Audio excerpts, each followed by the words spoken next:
Mwende muambie wale wako nyumbani ambayo sio halali, ambayo hauna leseni, na hiyo bunduki inatumika kinyume ya sheria, hiyo bunduki urudishe mapema tafadhali, kwa sababu ukingoja tutakufikia na mambo haitakuwa rahisi. Nyinyi mnanielewa?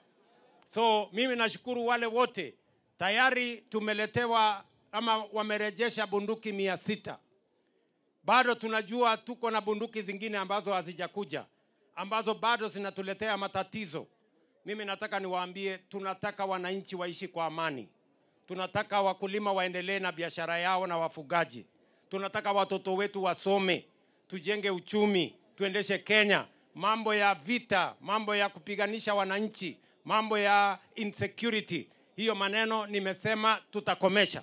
Tunajua imekuwa hapa kwa miaka karibu 30, but imefika siku ya mwisho, na siku ya mwisho ndio sasa. Tunaelewana watu wa Baringo? Si hawa watu kila mtu arudishe bunduki kama maneno bado izaharibika? Warudishe si namna hiyo? Na wasijidanganye. Sisi tunajua kila mmoja mwenye yako na bunduki. Don't cheat yourself. And we are going to come for it. Tutakuja kuchukua bunduki. Either ulete mapema ama tutachukua bunduki na utajua ile itakupata.